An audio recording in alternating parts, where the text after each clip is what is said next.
د چارسدې ترجمان د ایمل ولي ویاند او د نشتلیانو موقف هغه هم دا دی.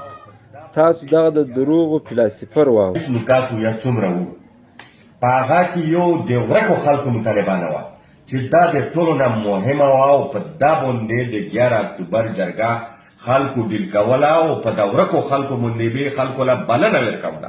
نو دا د سوشل میډیا دور دی. پخوا کوم په کتابو کې دروغ لیکل.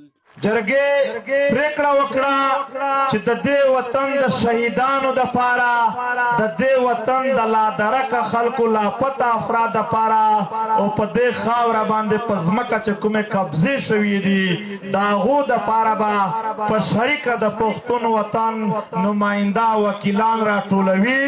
هم به دلته په عدالتونو کې ټول میسینګ پرسن ټول شهیدان ټولو قبضو تبا ټول ملت تبا په شریکه دا جرګه وکالت کوي او په انټرنیشنل لیول انټرنیشنل کریمینل کورټ او په یو انسه به هم د خپل ملت د ورکو خلکو د شهیدانو او د قبضه ځمکو مقدمه لړاو کوي.